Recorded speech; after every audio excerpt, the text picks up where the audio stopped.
Hi friends, education is must BLY में आपका स्वागत है। आज हम वैलेंसी निकालना सीखते हैं। तो वैलेंसी की definition: the combining capacity of an atom is known as its valency the number of bonds that an atom can form as part of a compound is expressed by the valency of the element। किसी परमाणु की संयोजन क्षमता उसकी संयोजकता कहलाती है। एक यौगिक के एक भाग के रूप में एक परमाणु जितने बंधों का निर्माण कर सकता है वह तत्व की संयोजकता द्वारा व्यक्त किया जाता है। तो friends, how to calculate valency.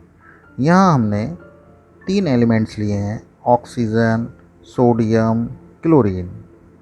Oxygen का एटॉमिक नंबर होता है 8, सोडियम का 11, क्लोरीन का 17।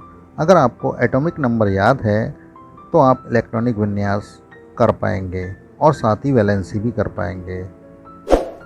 अगर आपको किसी की भी वैलेंसी के कैलकुलेट करनी है तो सबसे पहले आपको इनका एटॉमिक नंबर पता होना चाहिए। वैलेंसी निकालने से पहले हमें इलेक्ट्रॉनिक विन्यास लिखना आना चाहिए। इलेक्ट्रॉनिक विन्यास का मतलब है कि एटम में इलेक्ट्रॉन किस तरीके से डिस्ट्रीब्यूट किए जाते हैं। तो देखिए, पहले शेल में किसी भी एटम में इलेक्ट्रॉन होते हैं। यहाँ आप देख रहे होंगे ऑक्सीजन में 8 इलेक्ट्रॉन हैं। तो पहले शेल में 2 इलेक्ट्रॉन हो गए, बाकी जो बचे वो अगले शेल में होंगे, यानी 8 में से 2 गए 6। तो ऑक्सीजन का इलेक्ट्रॉनिक विन्यास हो गया 2,6, यानी 2 6। अब सोडियम का देखते हैं। सोडियम में इलेक्ट्रॉन 11 हैं, तो पहले कोश में 2 इलेक्ट्रॉन होंगे, दूसरे कोश में 8, यानी एक शेल के अंदर 8 से ज़्यादा इलेक्ट्रॉन नहीं होते हैं। तो यहाँ कितने हो गए? 2 और 8। तो सोडियम में इलेक्ट्रॉन कितने हैं? 11। और हम शेल के अंदर इलेक्ट्रॉन कितने रख चुके हैं? 8 और 2 10। कितने बचे? 1 इलेक्ट्रॉन। तो अगले शेल में अब कितना इलेक्ट्रॉन पहुँचेगा? केवल 1, यानी आउटर मोस्ट यानी बाहरी शेल के अंदर इलेक्ट्रॉन 1 हो गया। तो सोडियम का इलेक्ट्रॉनिक विन्यास क्या होगा? 2 8 1। अब फ्रेंड्स, क्लोरीन की बात करते हैं। क्लोरीन का एटॉमिक नंबर कितना है? 17। 17 में हम 2 पहले कोश यानी पहले शेल के अंदर रख चुके हैं। तो दूसरे शेल में हम कितने रखेंगे? 8, क्योंकि एक शेल के अंदर 8 से ज़्यादा इलेक्ट्रॉन नहीं रख सकते। तो यहाँ कितने हो गए? 8। तो 2 8 कितने हो गए? 10। अब बाकी कितने बचे? 17 में से 10 गए तो कितने बचे? 7। यानी हम एक शेल के अंदर 8 से ज़्यादा नहीं रख सकते, कम तो रख सकते हैं। तो यानी 7 जो बचे वो नेक्स्ट शेल के अंदर इलेक्ट्रॉन पहुंच जाएंगे। तो आउटर मोस्ट यानी बाहरी शेल के अंदर कितने इलेक्ट्रॉन हुए? 7 इलेक्ट्रॉन। तो क्लोरीन का इलेक्ट्रॉनिक विन्यास कितना होगा? 2 8 7। एक ट्रिक वैलेंसी निकालने की हम आपको यहाँ बताते हैं। Depend outermost shell electron, यानी बाहरी शेल में कितने इलेक्ट्रॉन होंगे, हम कैसे पता लगाएं?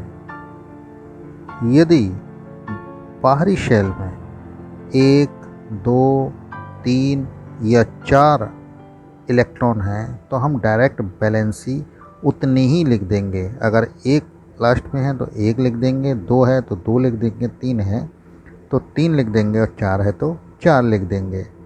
यदि शेल के अंदर लास्ट में इलेक्ट्रॉन 5 6 7 या 8 हैं तो हमें उनकी वैलेंसी लिखने के लिए या निकालने के लिए हमें 8 में से वो इलेक्ट्रॉन माइनस करने होंगे। यदि लास्ट में 5 इलेक्ट्रॉन है शेल के अंदर तो हमें 8 में से घटाना होगा, यानी 8 में से 5 गए तो 3 बचे, तो वहाँ पर वैलेंसी उसकी 3 होगी।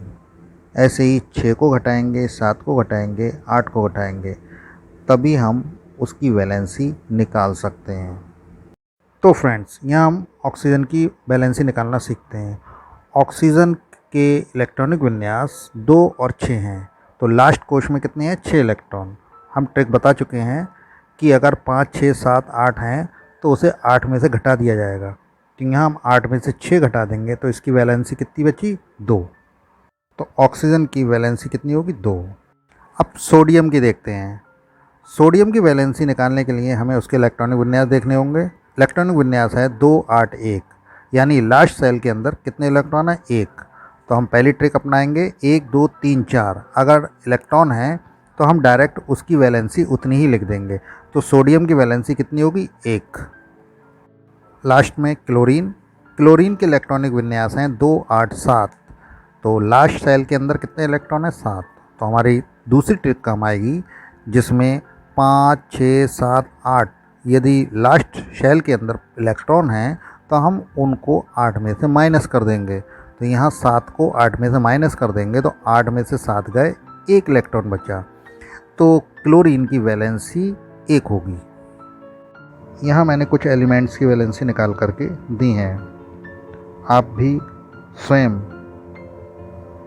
और तत्वों की वैलेंसी निकाल सकते हैं। जैसे मैंने ट्रिक बताई है, इलेक्ट्रॉनिक विन्यास निकालना बताया है, उसके आधार पर आप आसानी से किसी भी तत्व की वैलेंसी निकाल सकते हैं। Thanks for watching.